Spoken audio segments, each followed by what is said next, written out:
भगवान शिव, मेरी एक बहन है जिसका नाम अनुषा है। वो एक बहुत ही साधु संत स्वभाव की औरत है जिसने अपने पूरे जीवन को तपस्या में लगा दिया है। मैं चाहता हूँ कि आप उसे अद्भुत धरोहरों और वरदानों से संपन्न करें जो उसकी तपस्या को और भी बलवान बना सकें। भगवान शिव ने अम्बरीश की इच्छा को पूरा करने का वचन दिया और अनुषा को ध्यान में लेने लगे। अनुषा की तपस्या भगवान शिव को भी प्रभावित करने लगी। उन्हें उसके निरंतर तप का सम्मान था, जिससे वे उसे अपने वज्रायुध से संपन्न करने का निश्चय कर बैठे। कुछ दिनों बाद भगवान शिव ने अनुषा को स्वप्न में दिखाई दी। उस विशेष स्वप्न में भगवान शिव ने उसे अद्भुत शक्तियों से संपन्न किया, जो उसे उनकी तपस्या के लिए उपयुक्त बना देती थीं। भगवान शिव ने उसे एक विशेष रत्न से संपन्न किया, जिससे उसकी तपस्या की शक्ति और भी बढ़ गई।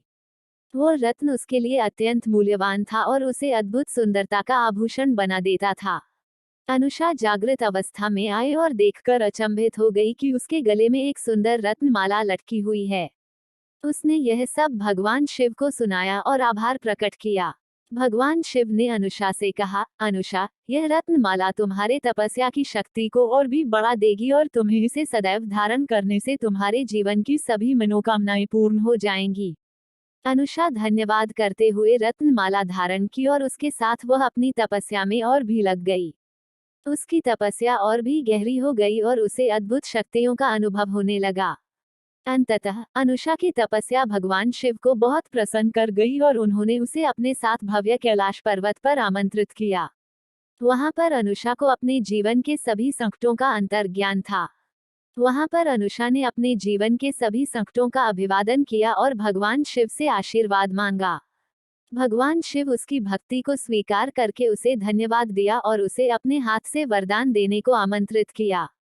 अनुषा खुशी के साथ भगवान शिव के समीप गई और उन्हें अपनी इच्छा व्यक्त की, प्रभु, मैं चाहती हूँ कि आप मेरी तपस्या को सफलता प्रदान करें और मेरे जीवन के सभी संकटों का समाधान करें। भगवान शिव ने अनुषा की प्रार्थना सुनी और उसे आशीर्वाद दिया, बेटी, तुम्हारी तपस्या और व्रत से मैं बहुत प्रसन्न हूँ। तुम्हारी ईश्वरीय साधना और ध्यान के बल से तुम्हें सभी दुखों से मुक्ति मिलेगी और तुम्हारे जीवन के सभी संकट समाप्त होंगे।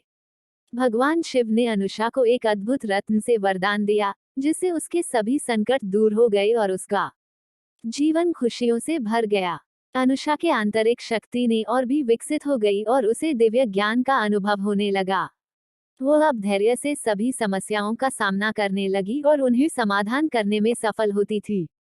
अनुषा भव्य कैलाश पर्वत पर कुछ समय बिताने के बाद वापस धरती पर लौटी।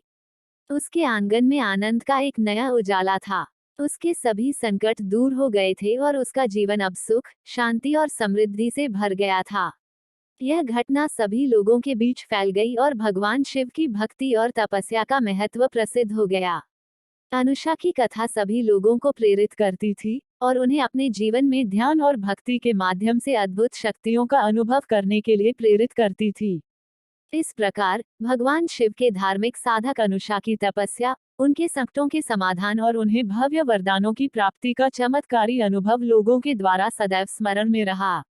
अनुषा का नाम भगवान शिव के भक्तों की मध्य नजरी में बना रहा और उन्होंने अपने जीवन में भगवान शिव के ध्यान और भक्ति को महत्वपूर्ण भाग बना लिया। अनुषा की भक्ति और तपस्या की कथा धर्म ग्रंथों में भी प्रसिद्ध हुई और लोगों ने उसे अपने जीवन के मार्गदर्शक के रूप में ग्रहण किया। उन्होंने अनुषा के उदाहरण से यह सीखा कि सच्ची भक्ति, आत्मा की खोज और ईश्वर से संबंध में धैर्य रखना कैसे साधना की शक्ति को विकसित करती है। अनुषा की कथा समाज में एक महत्वपूर्ण संदेश प्रदान करती थी, जो था भगवान के भक्ति और तपस्या की शक्ति से हम अपने जीवन के सभी संकटों से निपट सकते हैं और आत्मा के मोक्ष की प्राप्ति कर सकते हैं।